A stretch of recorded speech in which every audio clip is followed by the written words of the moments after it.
அண்மை செய்தி எல்லை தாண்டி மீன் பிடித்ததாக கூறிய 22 மீனவர்களின் நீதிமன்ற காவலை நீட்டித்து தற்போது உத்தரவு பிறப்பிக்கப்பட்டுள்ளது. கூடுதல் விவரங்களை செய்தியாளர் லிங்கேஷ் வழங்க கேட்கலாம். லிங்கேஷ், இது குறித்தான கூடுதல் விவரங்கள் என்ன? கற்பகம், தூத்துக்குடி மாவட்டம் தருவைக்குளத்தைச் சேர்ந்த மகாராஜா மற்றும் தேனிலா ஆகிய 2 மீனவர்களின் விசைப்படகுகளில் தலா 22 மீனவர்கள் கடந்த 22ஆம் தேதி ஒரு படகுலையும் 23ஆம் தேதி ஒரு படகுலையும் ஆழ்கடல் மீன்பிடிப்புக்காக சென்றாங்க. அவர்கள் விசாரணைக்கு என இலங்கை கடற்படையினர் முன்னதாக அழைத்து சென்று பின்னர் எல்லை தாண்டி மீன்பிடித்ததாக கடந்த 6ஆம் தேதி அன்று மன்னார் தெற்கு கடற்பரப்பில் வைத்து கைது செய்திருக்காங்க.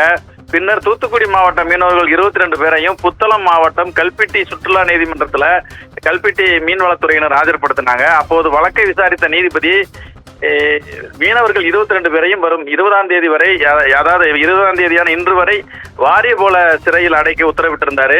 இதையடுத்து மீனவர்கள் 22 பேரும் சிறையில் அடைக்கப்பட்டிருந்தாங்க. இன்று மீனவர்களின் சிறைக்காவல் தண்டனை நிறைவடைந்த நிலையில 2ஆம் முறையாக மீண்டும் 22 மீனவர்களின் வழக்கு இன்று புத்தளம் நீதிமன்ற நீதிபதி முன்பு விசாரணைக்கு வந்தது.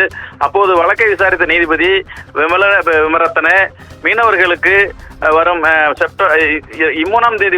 செப்டம்பர் 3ஆம் தேதி வரை நீதிமன்ற காவலை நீட்டிப்பு செய்து உத்தரவிட்டிருக்கிறாரு. இதனையடுத்து மீனவர்கள் அனைவரும் மீண்டும் வாரிய போல சிறையில் மீண்டும் அடைக்கப்பட்டிருக்காங்க. மீனவர்கள் எல்லை தாண்டி மீன்பிடித்ததாக கூறி இலங்கை கடற்படையால் கைது செய்யப்படும் சம்பவம் தொடர்ந்து நிகழ்ந்து வருகிறது. அதோடு மீனவர்களின் படகுகளை பறிமுதல் செய்து அரசுடைமையாக்குவது போன்ற நடவடிக்கைகளையும் இலங்கை அரசு தொடர்ந்து மேற்கொண்டு வருகிறது. இதனால் தமிழக மீனவர்களின் வாழ்வாதாரம் வெகுவாக பாதிக்கப்படும் சூழ்நிலை நிலை வருகிறது. கற்பகம்,